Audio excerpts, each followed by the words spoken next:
Okay guys nk'uko bisanzwe rero muri iyi minsi harimo haravugwa inkuru ngo buri kantu ngo arafunzwe, buri kantu ngo arafunzwe kandi nta kindi azize ngo ni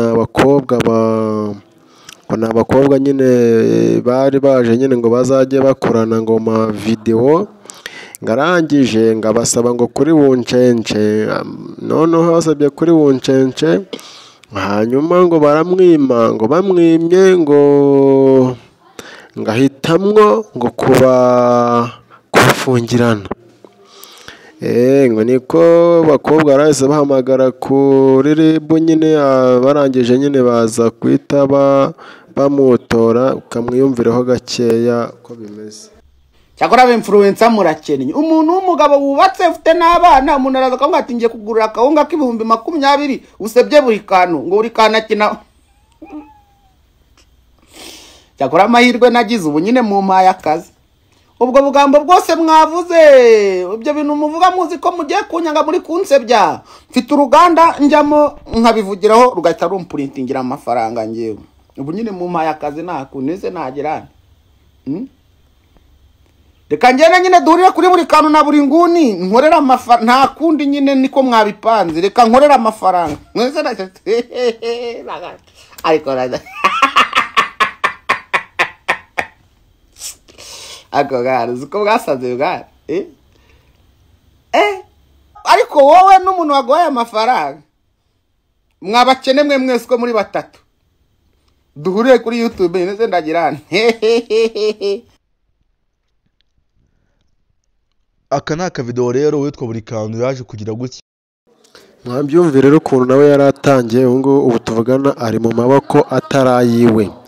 Nkuko bibona rero ubu arafunzwe neza cyane, nta n'iminsi 2 irashira afunzwe, ubona ko rwose ibintu bitameze neza cyane kubera uncenca. Mwabahungu mwe rero yewe icyo nabwira nuko mwajya mwirinda abakobwa, dore hari n'igihe n'umukobwa wamugutuma neza akaza ari intumwa ashaka kugushyirisha hasi kabisa, ariko buri kantu rwose agerageze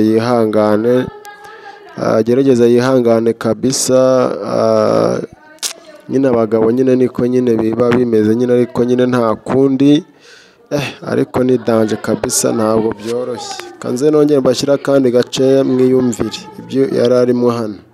Yabo menshi agiye atandukanye, ese ntabwo byaba rirangira kuri bano basore babiri, dore ko akenshi umuntu mwamufunze kugira ngo usigaye akore neza biba ari intambara, barafitanye partnership ikomeye cyane, wabonaga ko ari abantu rwose bari mu bintu neza, aho nko kuri kara ka video nabatangirije buri kantu arimo avuga ko abarimo bavuga ari amakuru ahubwo bagiye kumuha inkuru zo gukora kuri YouTube channel ye, ariko sinzi neza ko hari umuntu apfa kuguhimbira ibintu nka biriya, ko umuntu yapfa kwitera rwose akavuga ko arasora video yawe urimo urigata mu maguru y'abakobwa akabivuga kubekera, aha kenshi na kenshi nta muntu apfa guhimba ikinyoma nk'iki ngiki. Rero ni inkuru isohotse ku isaha y'Isaa 11 rwose za hano mu Rwanda, aho nk'uko nabibabwiye MI Empire ikinyamakuru cyabo ndetse n'igihe.com aribo bantu ba mbere banditse ino nkuru bavuga ku ifungwa y'uwitwa buri kantu, bakanavuga n'icyo yazize. Narangiye kukibabwira mbabwira ko yazize gufata abakobwa batatu bari bamusuye iwe mu rugo akabakingirana mu nzu ku gahato, akabakingirana batabyumvikanye, akabikora bisa nkaho ari agahato. Rero ni ugutegeka nkuko bisanzwe rero, ngira ngo mwabyumviye rero, muri kubona ko rwose ibintu biba bitoroshye cyane, ibintu ni danje kabisa. Ngo umwe muri buri kantu ndetse na buri nguni, nkuko mwabyumviye rero, muri kubona ko ku mashusho media, ku mbuga nkoranyambaga zitandukanye, ubona ko rwose bari kugenda bamwamamaza ahantu hose yuko yamaze gutabwa muri yombi. Ubwo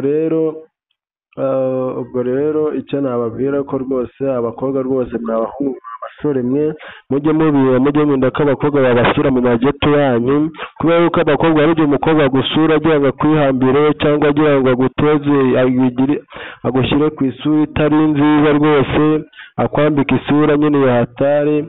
Ubwo rero icyo nababwira ni uko nababwira yuko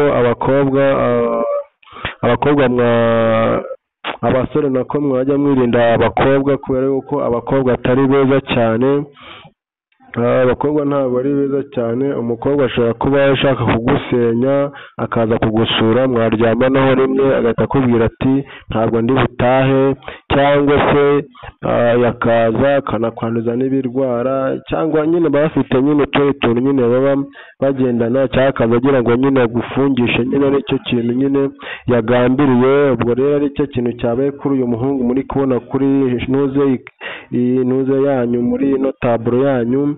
Ubwo rero uri kubona ko rwose ubu ngubu ntabwo ari mu maboko yiwe rwose, ariko wowe uri kubasha kubona iyi videwo wibuke kuma subscribe, ukande hasi ume subscribe ujye ukora no kuzajya kugira ngo ujye ubasha kubona ibiganiro bitandukanye nzabasha gushyira kuri iyi channel. Hanyuma tujye tubasha nyine ahantu hose hari amavideo, ahantu hose ari kuvugwa inkuru zitandukanye, tuzajya tuhita tuzibahereza byihuse cyane. Nk'uko nyine mubiri kuyibona nyine kuri screen yanyu, rero ko umuhungu rwose yamaze kuri boso. Rero n'umuntu nyine yifuzwa n'abasore n'abakobwa atari bakeya, ariko rero nyine nta kundi byagenda, ariko ndizera ko Uwiteka Imana iri bubigenze neza cyane bagahita bamufungura ntatindemo. Ariko namwe rwose mujye mwira rwose ibibazo by'abakobwa rwose mujye mubyirinda, wibuke gukora subscribe and share and comment kuri Mbonandaho TV, kandi ikindi kandi wibuke gusharinga iyi video, hanyuma tujye tubasha kubana mu biganiro bitandukanye.